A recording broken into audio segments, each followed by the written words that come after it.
بسم اللہ الرحمن الرحیم ایاک نعبد و ایاک نستعین۔ میں احسان ناز پروگرام سیاست بخیر میں آپ کو خوش آمدید کہتا ہوں۔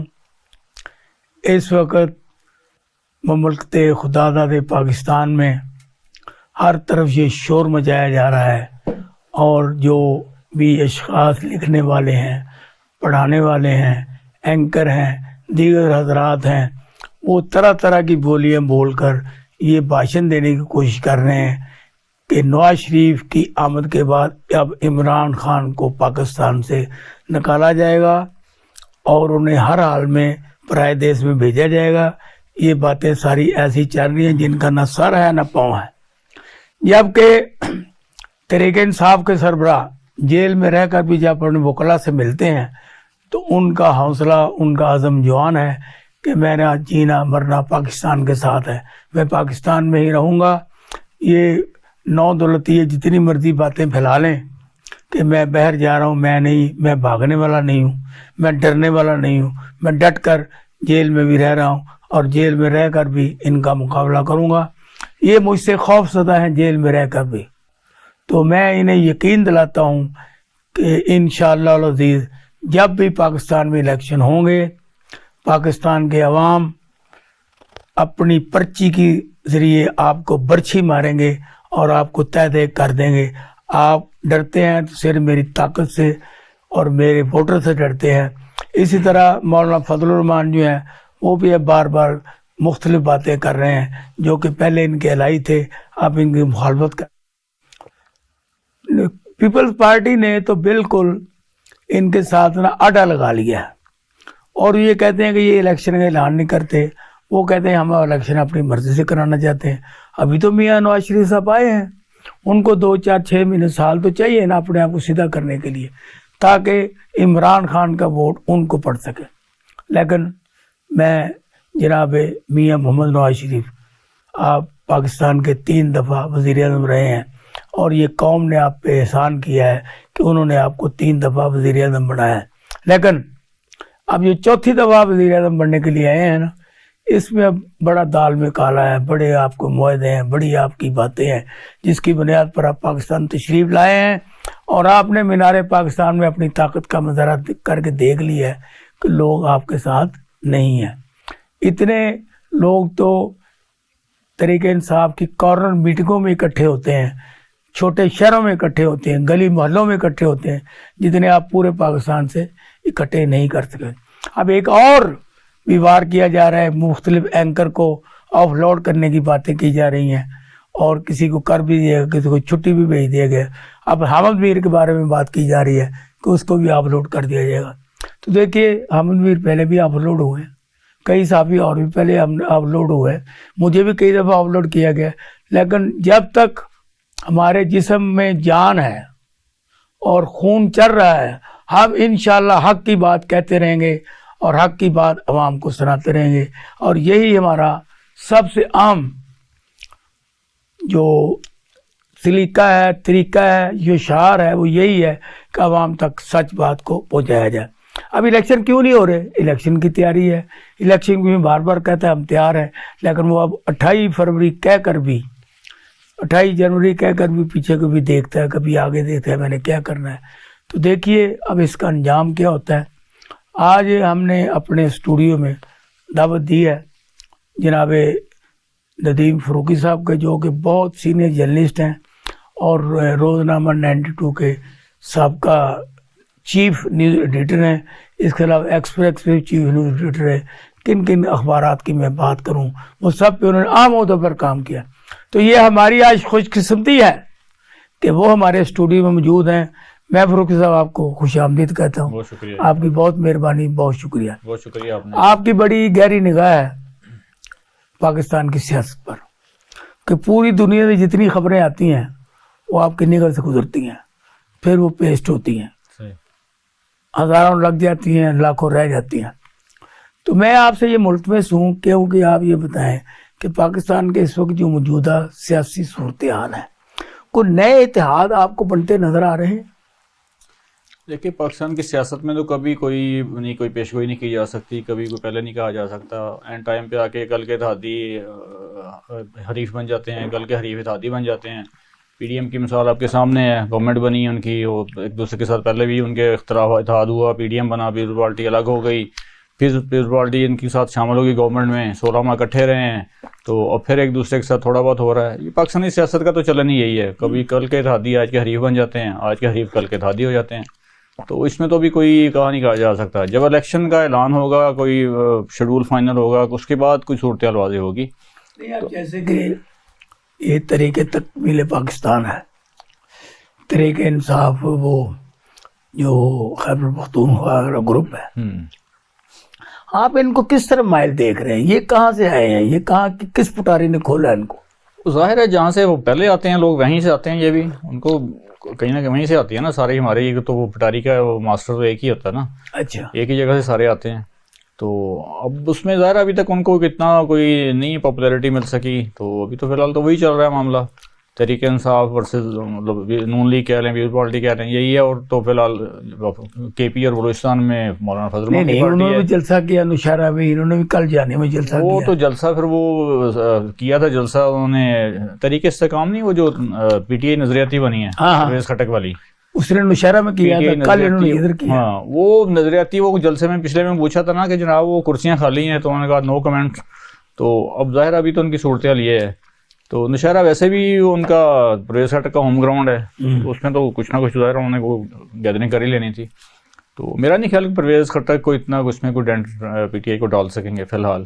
تو پی ٹی آئی کو ڈینٹ کیسے پڑے گا؟ یہ تو کہتے ہیں جب تک ڈینٹ نہیں پڑے گا ہم الیکشن نہیں کریں. نہیں، الیکشن تو ان کو ظاہر کرانا ہی پڑیں گے، اس کے بغیر تو گزارا نہیں ہے. وہ جو جنوری فروری کی ڈیٹ آ رہی ہے، تو میرا خیال ہے کہ یہ الیکشن کرا دیں گے تو کوئی نہ کچھ کر لیں گے صورتحال اس وقت تک مینیج. کچھ ظاہر ہے وہ پھر اب ہمارے ملک میں پتہ ہے نا، صرف مقبولیت کام نہیں آتی، ساتھ قبولیت بھی ضروری ہوتی ہے. نہیں، اب یہ جو مسئلہ قبولیت والا ہے، جی، اگر پی ٹی آئی اور پیپل پارٹی اکٹھے ہو جاتے ہیں اور یہ قبولیت والوں کو یہ قبول ہوگا؟ نہیں، پہلی بات تو یہ ان کا میرا نہیں خیال کہ ان کا اکٹھا ہونا کوئی ممکن لگتا ہے مجھے. لیکن وہ وہی بات ہے کہ ہماری سیاست میں کوئی پیشگوئی نہیں کی جا سکتی. تو مطلب کیونکہ سیاست کی راہداریوں میں یہ دیکھ رہا ہوں، یہ ایسے مطلب چانس تو ہو سکتا ہے. وہی نا میں بتا رہا ہوں کہ ہماری سیاست میں کوئی ہم قبل از وقت کچھ نہیں کہہ سکتے. ابھی میں چوری سرور سے مل کے آ رہا ہوں، ان سے بہت زیادہ باتیں ہوئی ہیں. صحیح.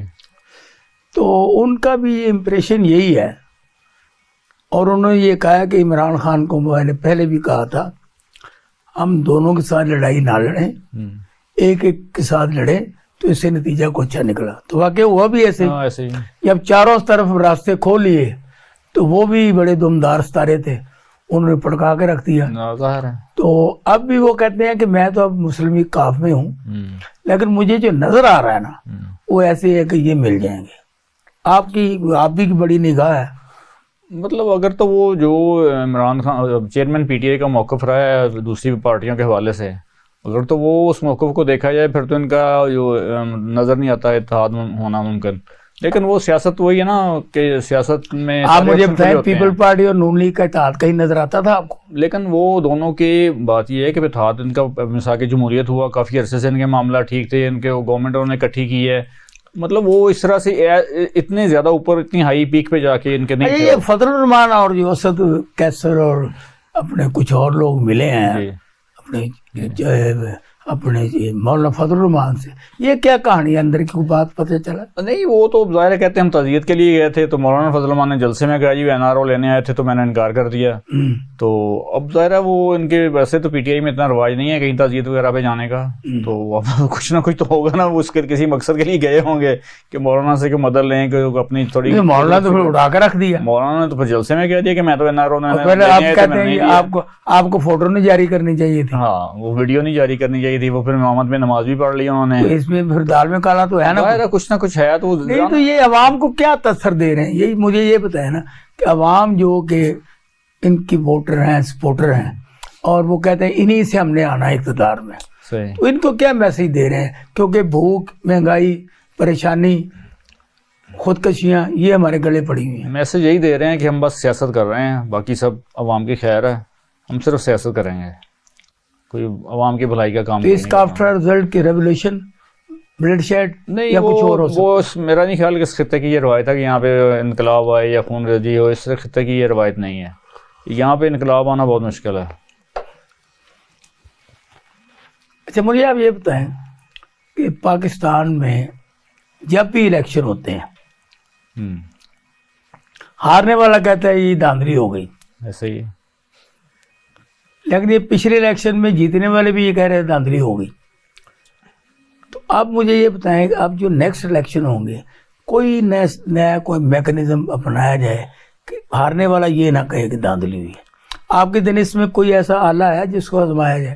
یہ اس میں صرف یہی ہے اگر ہماری جمہوریت چلتی رہے ہر سال، مطلب باقاعدگی سے فیئر الیکشن ہوتے رہیں، تو 2-4 الیکشن کے بعد یہ ہو جائے گا کہ لوگ پھر ایکسیپٹ کرنے لگ پڑیں گے. لیکن ہر دفعہ وہ یہ ہوتا ہے نہ کچھ منورنگ ہوتی ہے، کوئی نہ کوئی مینیپولیشن ہوتی ہے، تو اس میں پھر لوگوں کا ظاہر ہے پھر وہ سیاسی پارٹیاں وہ ایک وہ میں کیونکہ جو ہار جاتا ہے وہ ماننے کو تیار نہیں ہوتا، چاہے جتنی مرضی بڑی شکست ہو اس کو.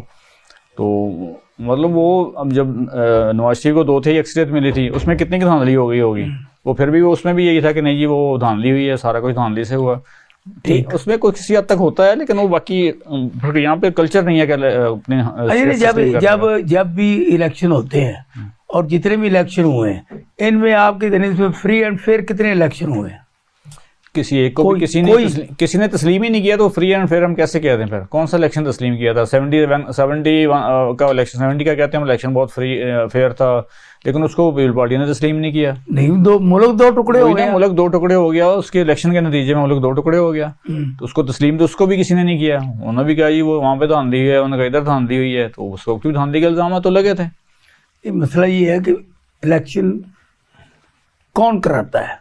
الیکشن کمیشن نے کرانا میری گزارش.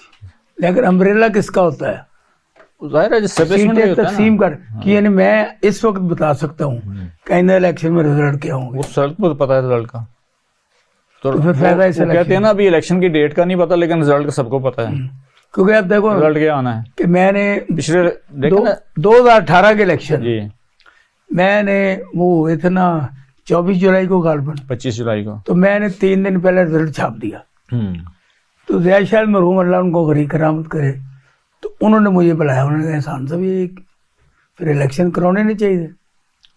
میں نے ان سے کہا زیاد صاحب یہ خبر چھاپڑی ہے، چھاپے، خبر یہی ہے، رزلٹ یہی آئے گا. ایسے ہی انہوں نے لیڈ لگا دی. اس وقت یہ نون لیگ کے تھے جو اب مریم نواز کے بڑے وہ لکھ کے دیتے ہیں ان کو ساری سٹوریاں، رشید، ان کی مجھے کال آئی، رشید مجھے کال آئی، میں نے کہا احسان صاحب الیکشن تو کرانے نہیں چاہیے، تھوڑے کو پہلے پوچھ لو. صحیح. تو اب یہ جو صورتحال نظر آ رہی ہے نا، جب کولیشن ہوگی، ایک کو 2/3 میجارٹی نہیں ملے گی، تو پھر یہی بات ہوگی نا، پھر کھینچا تانی ہوگی، پھر وٹ وٹیا ہوگا، پھر یہ سارا ملک تقسیم بھی ہوتا ہے اور پریشان بھی ہوتا ہے. تو اس کا کوئی حل نہیں آپ بتاتے؟ حل صرف یہی ہے، میں پہلے بھی ایک دفعہ آپ کے پروگرام میں عرض کر چکا ہوں کہ ایک دفعہ ساری پارٹیز کو مل بیٹھنا ہوگا صحیح، مطلب نیک نیتی سے، اور ایک اس ملک کے لیے کچھ سوچنا ہوگا، کچھ کرنا ہوگا. اگر ہم سب پارٹیاں اپنا مفاد دیکھیں گی تو پھر یہ ایسے ہی ہوتا رہے گا. اچھا مجھے میاں نواز شریف کے آمد کے بعد پاکستان میں کیا تبدیلی آئی ہے؟ تبدیلی ان کے آنے کے بعد کیا تبدیلیاں آنی ہیں؟ اس کی بیٹی کہتی تھی وہ تو پیٹرول سستا ہوگا، ڈالر سستا ہو رہا ہے نا، ڈالر بھی سستا ہو رہا ہے، اچھا ہو رہا ہے نا. لیکن مسئلہ وہ آنے کا مقصد، وہ آنے کے بعد ان کے آنے کے بعد یہ ہوا ہے، وہ پاکستان آنے کے بعد، پاکستان آنے کے بعد کی بات نہیں، ان کے حکومت میں آنے کے بعد کی بات ہو رہی ہے. اچھا ظاہر ہے حکومت میں آنے کی بات کر رہی ہے، پہلے حکومت دے، ظاہر ہے وہ کہتے ہیں حکومت آئے گی تو وہ حکومت میں آگے کریں گے نا. اب تو پہلے 16 ماہ حکومت کن کی تھی؟ وہ تو ایک اتحادی حکومت تھی نا، وہ سارے کوئی بھی اس کو اون نہیں کرتا کہ ہماری حکومت تھی. تو پھر پیپل پارٹی 16 ماہ رہی ہے حکومت میں، اب کہتے ہیں ہمیں افسوس ہے ہم کیوں رہے ہیں. تو آپ کو افسوس ہے تو آپ مولانا فضل الرحمان 16 ماہ نہیں، مولانا فضل الرحمان نے یہ نہیں کہا کہ ہمیں افسوس ہے ہم کیوں بنے، صرف پیپل پارٹی یہ کہہ رہی ہے. تو ظاہر ہے اگر آپ کو نہیں، مولانا فضل الرحمان تو کہتے ہیں ہم تو اطاعت میں جانا نہیں چاہتے تھے، وہ تو مطلب وہ تو سارا وہ تو الیکشن وہ تو رومنڈا ملنے تو بعد وہ کہتے ہیں بس یہ ہمارے ملک میں یہی تو ہوتا ہے نا. وہ میں بتا رہا ہوں کہ جب تک یہ سارے مل نہیں بیٹھیں گے، مطلب صرف ملک کے لیے سوچیں گے کہ ایک دفعہ ایک پالیسی لائن بن جائے اور پھر اس پہ کوئی اس سے ہٹے نا، اس کے بعد جس کی بھی حکومت آئے، اگلی حکومت جو بھی ہو، اس پہ گائیڈ لائن جو بھی ہوں، جو بھی پالیسی طے ہے اس پہ چلے. یہ نہیں کہ 5 سال بعد ہمارے ملک میں سب کچھ چینج ہو جاتا ہے. اچھا مجھے آپ یہ بتائیں کہ میاں نواز شریف صاحب جب الیکشن کمپین میں جائیں گے جی تو یہ 16 ماہ کی حکومت ان کے ساتھ جائے گی یا نفی کر دیں گے؟ وہ تو نفی کریں گے. اب جلسے میں آپ کو نظر نہیں آ گیا ان کا جو کچھ بھی وہ سارا پچھلا وہ اسی کی وجہ سے سارا کچھ ہوا ہے. انہوں نے بڑی محنت کی ہے, ملک کو دیوالیہ ہونے سے بچا لیا, تو اس سے اپنی مطلب سیاست قربان کی. وہ ان کا موقف یہی ہوگا وہ سارا وہ پچھلی حکومت کے نہیں ساتھ. مجھے اس بنیاد پہ ووٹ پڑیں گے, زیادہ ووٹ پڑیں گے؟ نہیں وہ تو میرا نہیں خیال, لیکن ظاہر اگر وہ عوام کو قائل کرنے کی بات ہے نا, عوام ہماری بیچاری قائل ہو جاتی ہے, کسی نہ کسی سے قائل ہو جاتی ہے. فری اینڈ فری الیکشن ہوتے ہیں, فیئر اینڈ فری, جی تو آپ کو یہ یقین ہے کہ نون لیگ جیت جائے گی؟ نہیں, اکثریت تو مشکل ہے مجھے لگتا ہے. ٹھیک, ہاں اکثریت میں مشکل ہے. میرا ووٹر کس کے ساتھ؟ میرا ذاتی خیال یہی ہے کہ حکومت اگلی بھی جو بننی ہے نا, یہ 16 ماہ جیسی بننی ہے. اچھا, کوئی مخلوط حکومت ہی بنے گی, اچھا, جس کی بھی بنتی ہے. ظاہر ہے فی الحال تو جو ایک شو کیا جا رہا ہے کہ جی نواز شریف آئے ہیں تو ان کا ہوگا, اگر ہوئی بھی حکومت تو وہ مخلوط ہی ہوگی. اچھا نہیں آپ یہ بتائیں کہ اگر بلے کے بغیر الیکشن ہوتا ہے تو کیا اس کا کوئی فائدہ ہوگا؟ تسلیم کرے گا کوئی؟ نہیں, وہ تسلیم تو نہیں کرے گا کوئی بھی, میرا نہیں خیال کہ اس کو تسلیم کرے گا. بلے کے بغیر الیکشن نہیں ہونا بھی نہیں چاہیے. پارٹی ایک ہے, ظاہر ہے اس کو پارٹی کو حصہ لینے کی اجازت ہونی چاہیے. باقی پھر قانونی پروسیس تو آپ کو پتہ ہے پھر جو 2018 میں چلا تھا پھر اب بھی چل رہا ہے. یعنی سیم ہی ہے نا, سیم ہی ہے جو 2018 میں نواز شریفوں کے خلاف تو اب یعنی وہی مطلب 2018 میں بھی رزلٹ کا پتہ تھا کیا ہونا ہے, 2013 میں بھی پتہ تھا, 2023 میں بھی پتہ ہے کیا ہونا ہے رزلٹ. باقی اب الیکشن ڈے پہ کیا صورتحال بنتی ہے وہ پھر اللہ ہی بہتر جانتا ہے. اچھا اس وقت جو یہ افواہیں پھیلائی جا رہی ہیں کہ عمران خان باہر جا رہا ہے, اس کو بھیج رہے ہیں, کوئی طاقتیں مل گئی ان کو, یہ کس کی پروپیگنڈا اسکیم ہے؟ میرا ذاتی خیال ہے کہ گورنمنٹ نا چیئرمین پی ٹی آئی کو باہر بھیجنے کا رسک نہیں لے گی. ظاہر ہے پھر وہاں پہ بیٹھ کے اپنا وہ جو ان کا یوٹیوب شو چلتا ہے وہ چلنا شروع ہو جائے گا. اچھا, تو وہ پھر ظاہر اس کو افورڈ نہیں کر سکتے نا. میرا نہیں خیال کہ وہ اس کو باہر بھیجنے کے متحمل ہو سکتے ہیں. کوئی ایسے ہی بس یہیں پہ کیسوں میں رگڑ نہیں تو یہ کیوں ایسے دیا جا رہا ہے, یہ چینلوں میں بیٹھ کے اینکر کہہ رہے ہیں, اخباروں میں بس مطلب ہو سکتا ہے ان کے پاس کوئی اندر کی خبر ہو, میرے پاس نہیں ہے. میرا تو اپنا اندازہ ہے کہ گورنمنٹ یہ رسک نہیں لے گی کہ وہ اس وقت تو چیئرمین پی ٹی آئی کا بیان وکلا کے ذریعے آ رہا ہے نا, کیا کہہ رہے ہیں کیا نہیں کہہ رہے کسی کو نہیں پتا. وکیل اپنے چکروں میں ہوتے ہیں, اپنے ویوز لینے کے لیے, اپنی ریٹنگ لینے کے چکر میں ہوتے ہیں. سب نے تو اپنا یوٹیوب چینل بنا لیے ہیں, وہ کیس پہ کم توجہ ہے, اپنی ریٹنگ پہ زیادہ توجہ ہے. تو آپ نے بنایا؟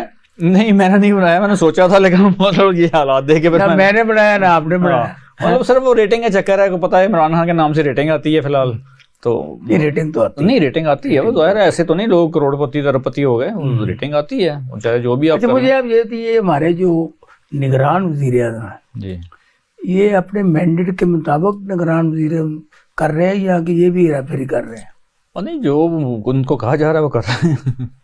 نہیں دیکھو نہیں کہ اب صحافیوں کو پڑھ گئے, اخباروں کو پڑھ گئے, ٹی وی چینلوں کو پڑھ گئے, آپ نے سنا نہیں؟ ہاں سنا ہے. اور جو انہوں نے اور یہ بھی کہا میں بھی جرنلسٹ ہوں, ہاں میں ساری باتیں اندر کی جانتا ہوں, اس ٹائم میں کام کرتے رہے ہیں. تو اب جس طریقے سے 16 ماہ میں اخبارات, ٹی وی چینلوں اور باقی جتنے نشری ادارے تھے ان کو اربوں روپے تقسیم کر دیے گئے, جس کی بنیاد پر کسی نے حق کی بات نہیں کی, کسی نے بھی حق کی بات نہیں کی, اور تمام کی زبانوں پر تالے پڑ گئے. کیونکہ سودا مال کان سے ہوتا ہے, رپورٹر یا نیوز ایڈیٹر کوئی اس میں دخل نہیں دے سکتا. وہ ایک لائن ہی سمجھاتا ہے کہ بھی طریق انصاف کا نام نہیں آنا چاہیے. اب میں بھی کسی بھی خبر بھیجتا ہوں نا تو وہ طریق انصاف کاٹ دیتے ہیں, حالانکہ ایوری نوز ہو از ہی. نہیں, وہ تحریک انصاف پہ نہیں پابندی, صرف چیئرمین پی ٹی آئی کا نام لینے پہ پابندی ہے. تحریک انصاف تو چھپ رہا ہے. نہیں وہ تو وہ آپ ختم کر دی, اس وزیر اعظم نے کہا ہے. نہیں مطلب پہلے بھی, مطلب میں ظاہر ابھی تھوڑا سا آؤٹ آف فیلڈ سے آؤٹ ہوں, تو لیکن اتنا تو پتہ ہے ظاہر اس وقت بھی تھا, یہ میرے ہوتے ہی شروع ہوا تھا چیئرمین پی ٹی آئی کا نام نہیں دینا. تو پی ٹی آئی کا نام چلتا تھا, چیئرمین پی ٹی آئی کا نام نہیں چلتا تھا. ابھی نہیں چل رہا. وہ تشریف لا چکے ہیں جناب قائد ہیں جو پاکستان آل پاکستان کسان اتحاد کے پریزیڈنٹ ہیں, سابق آئی جی پنجاب ہیں, ظفر عباس لق صاحب. میں ان کو اپنے اسٹوڈیو میں خوش آمدید کہتا ہوں, اور انہی سے ملتمس ہوں کہ وہ بتائیں کہ کسانوں کو اس وقت کیا مسائل ہیں اور حکومت کے ساتھ آپ کی کیا کوئی لین دین، کوئی ڈیلنگ، کوئی بات چیت، کوئی ڈائلاگ ہو رہا ہے جس سے آپ کو دھرنوں پہ نہ جانا پڑے؟ جی جی شکریہ جی احسان لال صاحب.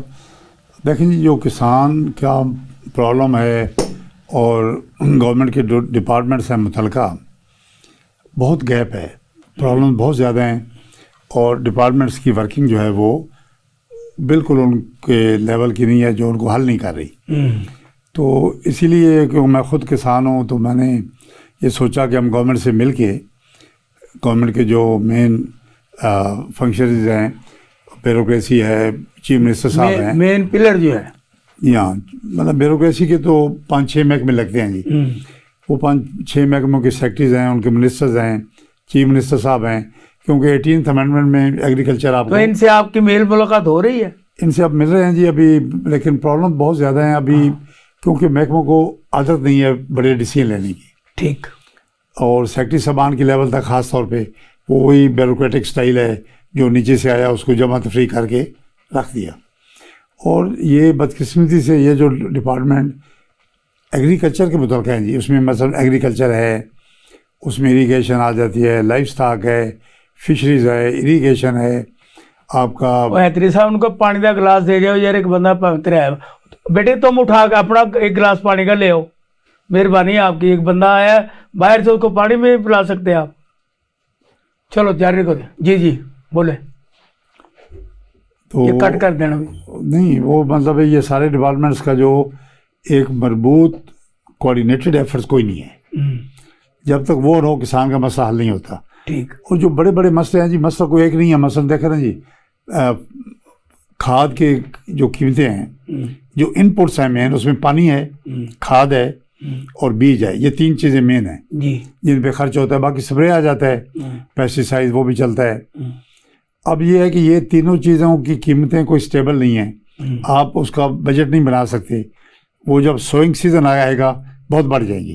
اور سوئنگ سیزن پہ گورنمنٹ کی طرف سے کوئی جو ایک ہوتا ہے نا جی کوآرڈینیٹڈ ایفرٹس، کہ تمام جو متعلقہ ڈپارٹمنٹس ہیں مل کے گندم کی بجائی ہو رہی ہے، اس کو ایک مشن کے طور پہ لیں اور یہ کہیں جی ہمارا یہ ہدف ہے اور ہم نے اس دفعہ اتنی گندم پیدا کرنی ہے اور ہم نے ایکسپورٹ کرنی ہے. یہ کرتے نہیں پہلے حکومت؟ نہیں کوئی، بالکل. حالانکہ ہونا تو یہی چاہیے نا. میں دیکھیں جی، میں کہتا ہوں جو آپ نے $2 بلین کی گندم امپورٹ کی پچھلے سال، یہ جو چل رہا ہے کام، جی جی، تو اگر یہ احسان صاحب تھوڑی سی ایفرٹ کریں، چیف منسٹر صاحب میٹنگ کر کے ان ڈپارٹمنٹس کو اور ذمہ داروں کو بلائیں اور انہیں کہیں بھائی یہ 3-4 چیزیں، کھاد، سپرے اور بیج اور جو تیل ہے ڈیزل، کیونکہ اب ٹیوبل سارے ڈیزل پہ چل رہے ہیں، کہیں پہ سولر پہ ہو رہے ہیں، تو یہ ہر کسان کو پہنچائیں قرضے کی شکل میں جن کے پاس پیسے نہیں ہیں.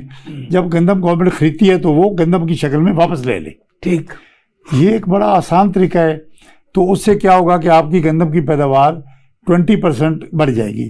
20% بڑھنے کا مطلب یہ ہے کہ آپ $2 بلین کی جو امپورٹ کر رہے ہیں اب باہر بھیجیں، آپ کم از کم $5 بلین کی ایکسپورٹ کریں گے. اچھا، ویری نائس. اب دیکھیں جی، یہ کیوں نہیں اس پہ عمل کرتے؟ وہ کہتے ہیں جی ہے جرمی ضعیفی کی سزا مرگ مفاجات. بھائی کام نہیں، کام کا کلچر ہی نہیں بنا، اوپر پوچھنے والا کوئی نہیں. سب سے مین بات ہے جی، جو حکومتیں ہیں جو پروونشل سبجیکٹ ہے مینلی، فیڈرل گورنمنٹ ریسرچ کی حد تک کرتی ہے لیکن ان کا کام نہیں ہے زیادہ. کھاد شاد وہ منگواتے ہیں، امپورٹ وہ کرتے ہیں، لیکن یہ پروونشل سبجیکٹ ہے. تو اگر چیف منسٹر کا کام ہے یہ، اگر چیف منسٹر 3 مہینے یا 2 مہینے پہلے گندم کی جو بیجائی ہے اسے پہلے تمام ڈپٹی کمشنرز کو اور کمشنرز کو بلا کے اور محکموں کو بلا کے یہ ایک پروگرام بنائیں تو کوئی وجہ نہیں ہے کہ یہ بہت اچھا رزلٹ نہ آئے. ٹھیک. اس کے علاوہ پھر ذمہ داروں کو یہ چھوٹے چھوٹے مسئلے، گاؤں کا جو سوشل کنڈیشن ہے. ٹھیک. دیکھو گاؤں ایک پروڈکٹیو یونٹ ہے. گاؤں کو ایسے نہیں ہے کہ وہاں جیسے لوگ رہتے ہیں وہ پروڈیوس کر رہے ہیں. اچھا، اس کے علاوہ دیکھیں جی سوشل کنڈیشن گاؤں کی ٹھیک نہیں ہے. ٹھیک. دیکھیں جو گاؤں کے پڑھے لکھے لوگ ہیں وہ گاؤں کے ماحول سے تنگ آ کے گاؤں چھوڑ کے شہروں میں آ گئے ہیں. جی. اب جب ذمہ دار خود اپنے کھیتوں پہ نہیں ہوگا تو وہ پروڈکشن آپ نہیں لے سکتے. اچھا، پھر اس کے بعد جو آپ کے منشی ہیں جس کے فارم، کیوں لوگ شہروں کو تو بھاگتے؟ ہاں، یہاں پہ نوکریاں مل جاتی ہیں، پیسہ مل جاتا ہے،